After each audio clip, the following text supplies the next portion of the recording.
Okay, hello po. Ngayon is magde-demo ulit tayo ng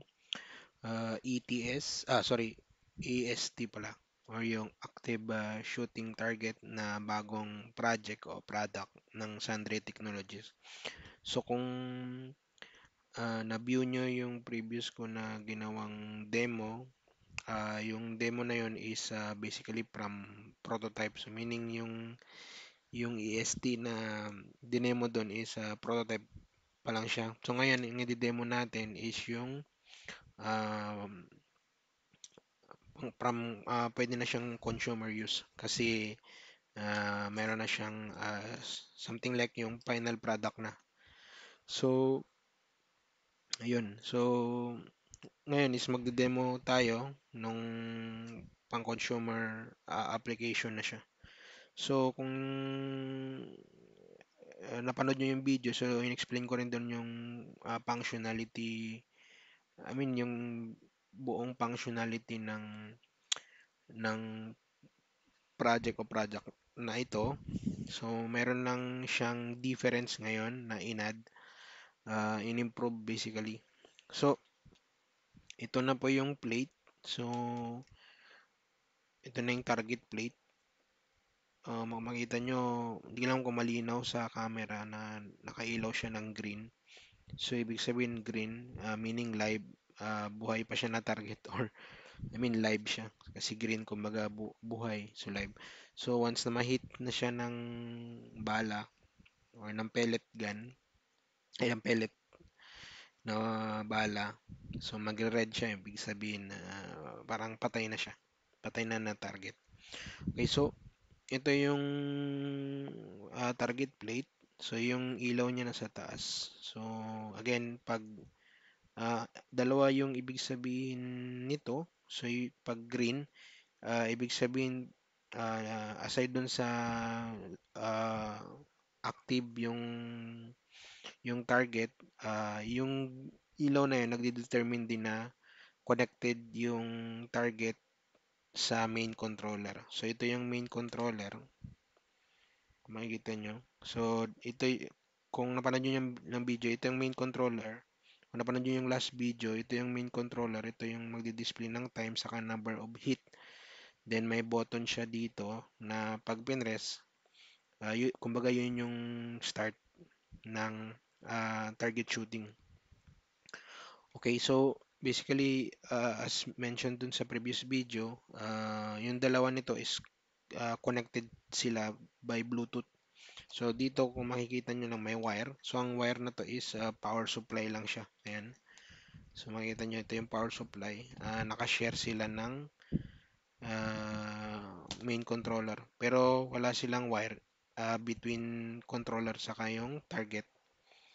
So ayan. So power supply lang nagsishare. So basically ito pwede nyo ilagay sa malayo na may sarili siyang supply. So bali may option siya na uh, gumamit ng tatlong AA battery. So 1.5 bawat isa, so approximately 4.5 volts. Then yun 4.5 volts na battery, and yung isang option is 12 volts. So ayun. So again, as explained din sa previous na video, sa ngayon ang model nito is single connection, meaning isang main controller saka isang target. So, pag naging okay yung testing nito, so ang next na gagawin is single controller, then multiple target na. Pero sa ngayon yun, single target muna, single controller din. Okay, so papakita ko sa inyo kung paano siya mag-connect. Bali, may makikita kayo ditong isang LED na kulay yellow. So, pag pinatay ko siya, patay na siya, wala siyang power. Dapat mamamatay din to. Ayan, namatay na yung green. So, kagaya ng sinabi ko kanina, yung ilaw na green, dalawa yung ibig sabihin nun, live target siya, and at the same time connected, nagsisignify siya ng connection sa main controller natin. Okay, so ipa-power up ko ulit yung controller. So dalawa yung indication na connected na yung controller sa ano, yung target. So una is mag-steady yung kasi pag power up mo, magbi-blink lang tong LED. So once na mag-steady na siya, ibig sabihin connected na siya and mag-on na yung kulay green na ilaw. So yan. So power up ko. So nakikita nyo nagbi-blink-blink yung kulay yellow na ilaw. So once na mag-steady na siya, connected na siya, and at the same time, nag-ilaw na rin ng kulay green. Okay? So, yun.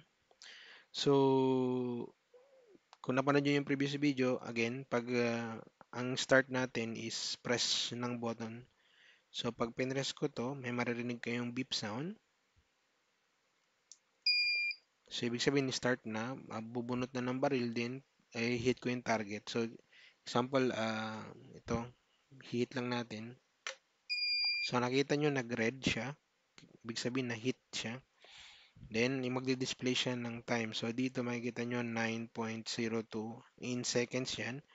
Then, yung hit niya is 1.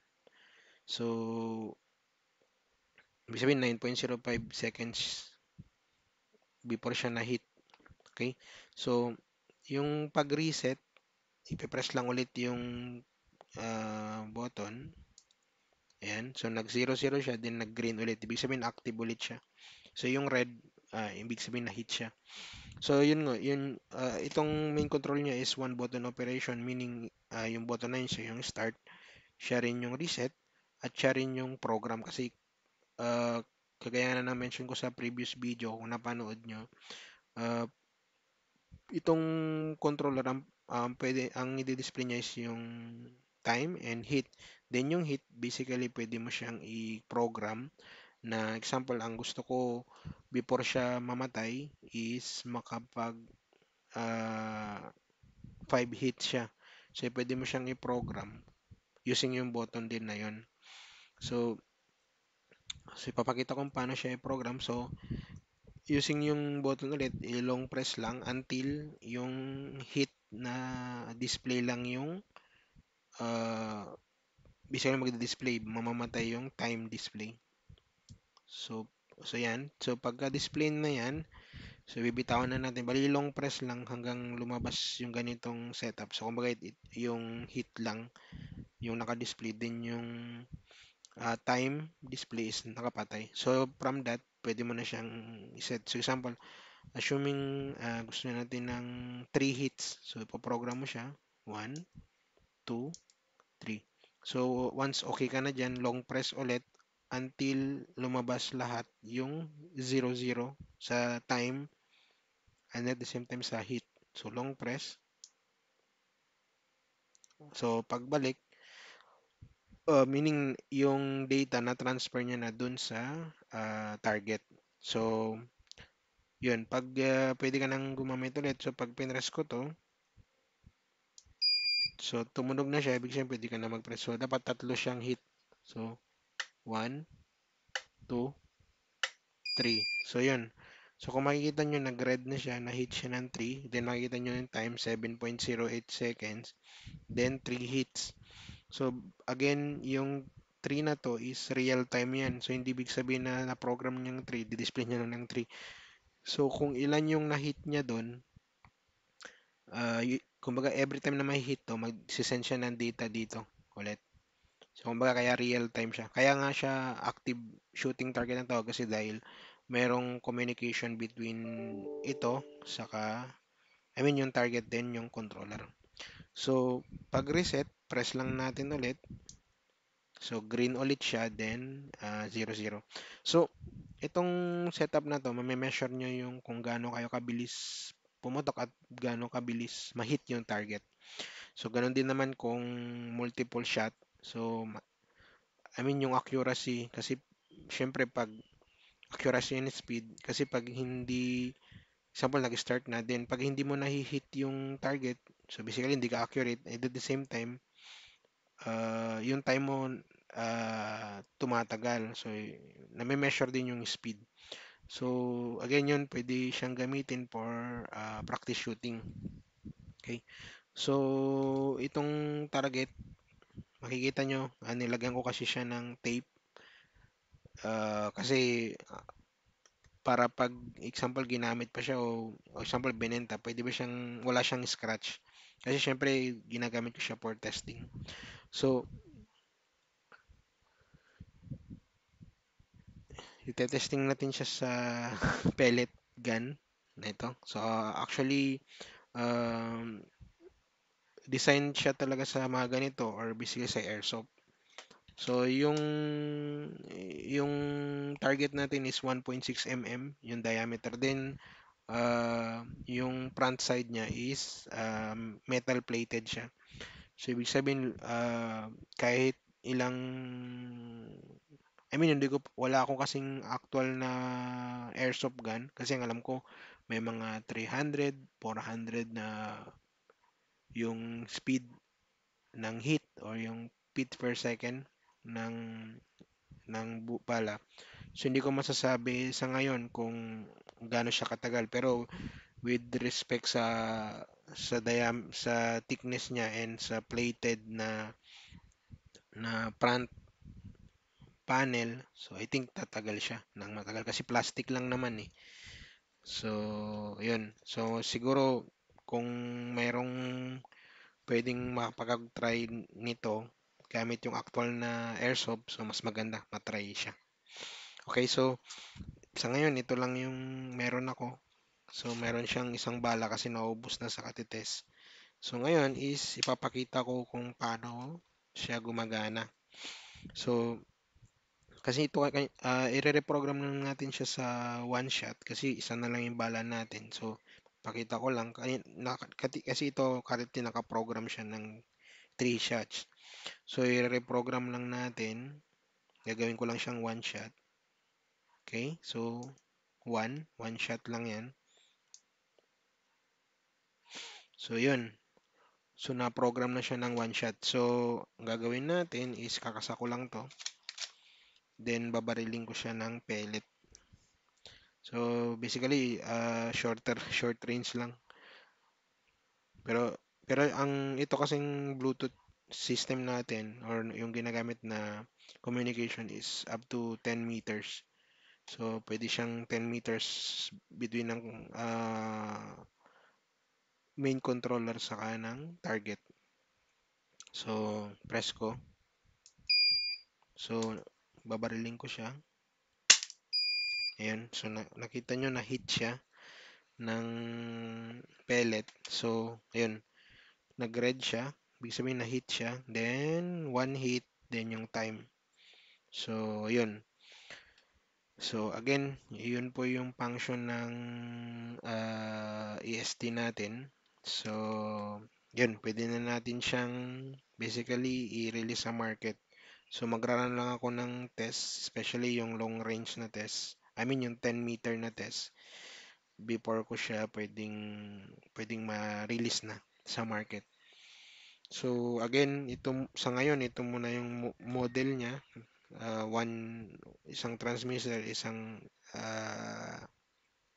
target.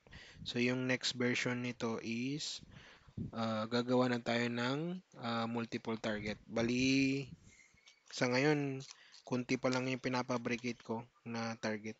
So, bali, nakaabang na rin yung design nito para sa multiple shot. Although yung controller nun is hindi pa siya gawa. Pero itong target, nakadesign na siya to handle single and multiple target. Pero again, yung controller para doon na ma-process nun is hindi pa siya design.